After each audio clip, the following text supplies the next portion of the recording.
देश की मान्यता देकर अंतर्राष्ट्रीय कानून को तोड़ा गया।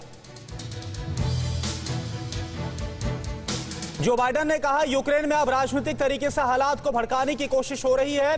उन्होंने कहा कि रशियन संसद से देश के बाहर मिलिट्री एक्शन की मंजूरी के बाद हालात और भी ज्यादा खराब हो सकते हैं।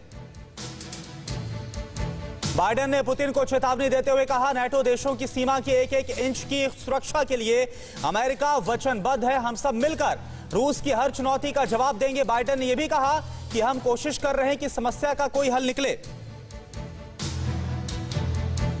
बाइडेन ने यूक्रेन को मदद करने का ऐलान करते हुए कहा, हम यूक्रेन को सैन्य मदद पहुंचाते रहेंगे और साथ ही उन्होंने कहा, हमारा रूस के साथ जंग का इरादा नहीं है।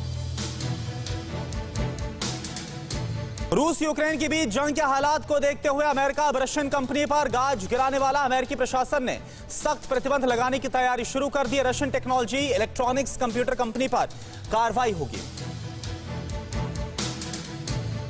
अमेरिकी रक्षा मंत्री लॉयड ऑस्टिन ने बड़ा बयान देते हुए कहा कि यूक्रेन की रक्षा के लिए नाटो एकजुट है। ऑस्टिन ने कहा, रूस यूक्रेन के बीच टेंशन के बाद से नाटो पहले से ज्यादा एकजुट हुआ है। अमेरिकी रक्षा मंत्री लॉयड ऑस्टिन ने कहा है कि अमेरिका यूक्रेन को पूरा सपोर्ट करेगा। यूक्रेन के विदेश मंत्री और ऑस्टिन के बीच मुलाकात के बाद भरोसा दिया गया है कि अमेरिका यूक्रेन को हर संभव मदद करेगा। यूक्रेन की जनता को रूसी हमले से बचाने के लिए अमेरिकी सैनिक प्रोसेसिंग सेंटर बना रहे हैं। पोलैंड में पुलिस बलों के साथ प्रोसेसिंग सेंटर बना रहे हैं ताकि हमले हो तो नागरिकों को यहां पर सुरक्षित रखा जा सके। यूक्रेन पर रूसी हमले की आशंका के बीच यूएस स्टॉक मार्केट भी सन्नाटा छाने लगा है। बाइडेन के संबोधन से पहले ही यूएस मार्केट में गिरावट देखी गई। डाउ जोन्स में 2% गिरावट देखी गई थी।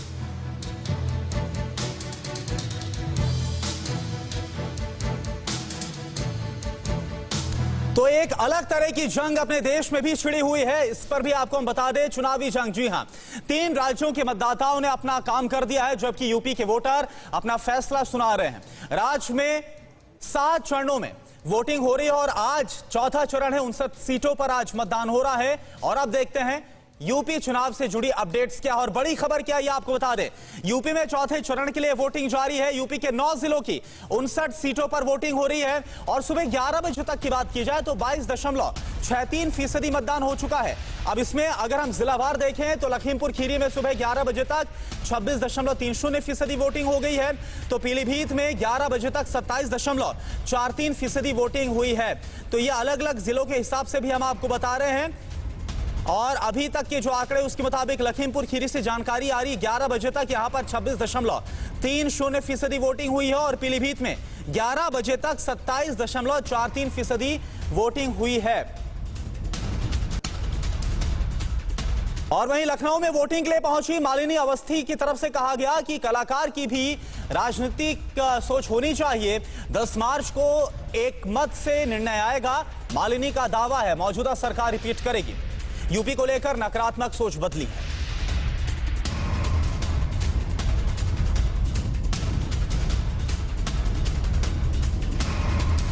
मालिनी जी किसी परिचय की मोहताज नहीं और वोट डालकर आ चुके हैं। मालिनी जी, सबसे पहले वो निशान दिखाइए और वोटरों से अपील करिए कि आज का दिन कितना महत्वपूर्ण है और आज के दिन लोकतंत्र के इस पावन गंगा में कैसे अपनी आहुति दें। सबसे पहले तो यही कहना चाहूंगा कि सारे त्योहार पर्व साल में एक बार आते हैं। आपका जन्मदिन, होली, दिवाली, सारे पर्व, लेकिन ये एक ऐसा मौका है जो 5 साल में एक बार आता है। और ये इतना महत्वपूर्ण मौका है क्योंकि ये आपकी जिंदगी, आपके भविष्य, आपके बच्चों का भविष्य, कैसे विधान बने, कैसे नियम बने, इनको जो सरकार तय करती है, उस सरकार को सत्ता पे बैठाने का जो निर्णय है वो आपको आपका संविधान देता है। महंगाई भी मुद्दा है, बेरोजगारी भी मुद्दा है, क्या इश्यूज है, किस इश्यू पर वोट पड़ रहा है? देखिए, पहली बात तो मैं इस बात से इत्तेफाक नहीं रखती कि कलाकार है तो उसको राजनीति में रुचि नहीं होगी या उस पर बोल नहीं सकता, क्योंकि हर वो व्यक्ति जो एक संविधान जब अधिकार देता है अपनी सरकार चुनने का, तो वो उसकी एक राजनीतिक सोच तो है ही। बिल्कुल। सवाल मैम, बस चलते चलते आपसे इंटरव्यू हो और आपसे बातचीत हो और किसी भी गाने की 2 लाइन ना तो इंटरव्यू अधूरा माना जाता है, अशेष माना जाता है। आप कैसे, क्या कहेंगे आज के मौके पर जो लोगों को प्रेरित करे कि लोकतंत्र के इस महापर्व में वो भी भाग लें? देखिए, हम तो चुनाव आयोग के साथ जुड़े रहे हैं बहुत लंबे समय तक, इसीलिए मैंने तो मैंने खूब सारे गाने बनाकर लोगों को प्रेरित किया था कि वो आए और वोट दें। तो एक मैं महिलाओं के लिए, क्योंकि हमारा में मुख्य उद्देश्य स्त्रियों को वोट करने के लिए प्रेरित करना था, तो गुइया अपने अवध में हमारे यहाँ सहेली को बोलते हैं। तो एक सहेली दूसरे से कह रही है, अरे गुइया चलो छैया छैया मैं वोट डारूं, गुइया चलो छैया छैया मैं वोट डारूं, हम सबके अधिकार बनत है, अले चलो पड़े वोट जौने ठैया मैं वोट डारूं, गुइया चलो छैया छैया। कई बार जब वोट पड़ जाता और आप वोट डालने नहीं गए तो लोग बड़ा अफसोस करता कि अमा यार वोट कैसे पड़ गवा, आए वो जीत गवा का, हम तब भैया वोट नहीं डाले गए। तो उनके लिए क्या है, ना जाइबा तो फिर पछतैबा, अरे जीती गलत मनैया तो चल वोट डारो, गुइया जाऊं छैया छैया मैं वोट डारूं हो। बहुत शुक्रिया मैम बात करने के लिए। और वहीं यूपी के डिप्टी सीएम दिनेश शर्मा से भी टीवी9 भारतवर्ष ने खास बातचीत की है। उन्होंने कहा कि यूपी में बीजेपी दोहरे शतक की तरफ बढ़ रही है। विपक्ष जातिवाद क्षेत्रवाद की सियासत कर रहा है, विपक्ष परिवारवादी है और हम विकासवादी हैं। अपराधियों पर बुलडोजर चलाने में आखिर किसे परेशानी है, यह सवाल भी पूछा। उत्तर प्रदेश विधानसभा चुनाव के लिए चौथे चरण का मतदान हो रहा है। लोग सुबह से निकल करके वोट कर रहे हैं और हमारे साथ यूपी के deputy CM doctor Dinesh Sharma ji मौजूद हैं। सर, किस तरह से जिस तरह से ट्रेंड चल रहा है, सुबह से लोग निकल करके आ रहे हैं, 9% के आसपास लखनऊ की वोटिंग हो गई, कैसे देखते हैं आप? देखिए, मैं समझता हूं कि लोगों में उत्साह है वोट के प्रति और ये एक सकारात्मक पहल है। और उत्तर प्रदेश में स्थितियां तेजी के साथ में बदली हैं। बीजेपी अपने दोहरे जीत के शतक की तरफ बढ़ रही है, वहीं विपक्ष अपने दोहरे हार के शतक की तरफ बढ़ रही है। और निश्चित रूप में ये चुनाव उत्तर प्रदेश की दशा और दिशा को निर्धारित करने वाला चुनाव है। पहला ऐसा चुनाव है जहां पर जनता चुनाव लड़ रही है। आज सड़क, बिजली, पानी, शिक्षा, सुरक्षा, स्वास्थ्य, ये चुनाव में मुद्दे विपक्ष नहीं कहता है। विपक्ष आज कौन सा मुद्दा कह रहा है? विपक्ष आज कह रहा है कहीं जातिवाद के आधार पर, कहीं क्षेत्रवाद के आधार पर, कहीं वो जिन्ना को लाता है, कहीं किसी और को लाता है। वो उनकी टोटल राजनीति परिवारवादी, जातिवादी, क्षेत्रवादी और संप्रदायवादी है। बीजेपी की जो नीति है वो विकासवादी है। और इस बीच एक और बड़ी खबर आपको बता दें, यूपी सरकार के मंत्री हैं ब्रजेश पाठक। ब्रजेश पाठक लखनऊ कैंट से इस बार चुनाव लड़ रहे हैं। उन्होंने कहा कि बीजेपी के पक्ष में लहर चल रही है, विरोधियों के दावे गलत हैं, बीजेपी को सर्व समाज का समर्थन है। ये बता दें, पिछली बार ब्रजेश पाठक ने लखनऊ मध्य से चुनाव जीता था।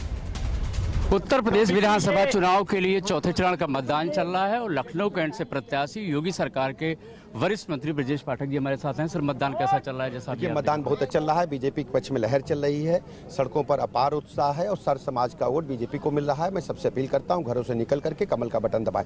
लेकिन अखिलेश यादव तो कह रहे हैं कि जो 3 फेज के चुनाव हुए हैं, परिणाम बीजेपी के पक्ष में आएगा। इस प्रकार का नलगढ़ प्रलाप ठीक नहीं है। अच्छा, मायावती भी इस तरह कह रही है। सबकी बात अपनी अपनी है, लेकिन बीजेपी की सरकार बन रही है। सर, एक चीज ये जानना चाहेंगे, अगर मैजिक नंबर नहीं आता तो ऐसे हालत नहीं, बिल्कुल प्रचंड बहुमत की सरकार। सर, ब्रजेश पाठक जो कि योगी सरकार में वरिष्ठ मंत्री हैं, लखनऊ कैंट से भारतीय जनता पार्टी के प्रत्याशी हैं, उनका कहना है कि जिस तरीके से मतदान चल रहा है उनके पक्ष में मतदान चल रहा है और जो परिणाम आएगा 10 मार्च को वो भी उनके पक्ष में आएगा। कैमरामैन शैलेंद्र के साथ उमेश पाठक, टीवी9 भारतवर्ष, लखनऊ। और वहीं लखनऊ की सरोजी नगर सीट इस बार काफी हॉट सीट बनी हुई है। सरोजी नगर से बीजेपी उम्मीदवार राजेश्वर सिंह ने जीत का दावा किया है। अपराधियों को मौका नहीं देगी जनता, राजेश्वर सिंह की तरफ से यह दावा। जीत के दावे के साथ जो जेल में है वो उनके परिवार को लड़ा रहे हैं। राष्ट्र प्रथम की हमारी विचारधारा है, राजेश्वर सिंह की तरफ से यह बयान दिया गया, जो सरोजी नगर से इस बार बीजेपी के उम्मीदवार। बहुत भारी मार्जिन से, यहाँ 1 लाख से ज्यादा वोट से भारतीय जनता पार्टी चुनाव जीतेगी। हर कार्यकर्ता राजेश्वर सिंह बन के चुनाव लड़ रहा है। क्या चैलेंजेस देख रहे हैं? कोई चैलेंज नहीं। समाजवादी पार्टी की जो विचारधारा है, अपराधियों, माफियाओं को चुनाव लड़ाने की, भ्रष्टाचारियों को जेल से चुनाव लड़ाने की, पहले भी जनता इसको ठुकरा चुकी है।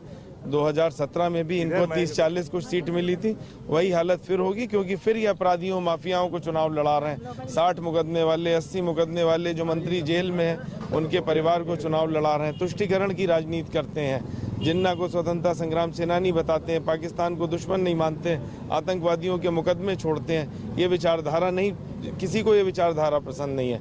भारतीय जनता पार्टी की विचारधारा राष्ट्र प्रथम की है।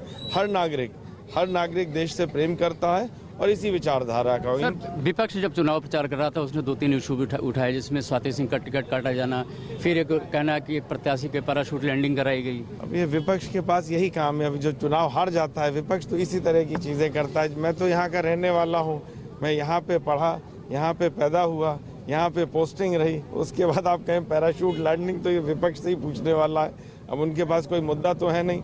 अपराधियों गुंडों के बल पे सरकार बनाना चाहते हैं, वो पहले भी नहीं बनी और इस बार समाजवादी पार्टी मुक्त उत्तर प्रदेश होने वाला है। अच्छा, 9 सीटों में आपको लखनऊ का क्या लग रहा है कि 9 सीटों में सब क्या? सीटें भारतीय जनता पार्टी जीत रही है। और चलिए इसी के साथ वक्त एक छोटे से ब्रेक का है, तुरंत हाजिर हो रहे हैं।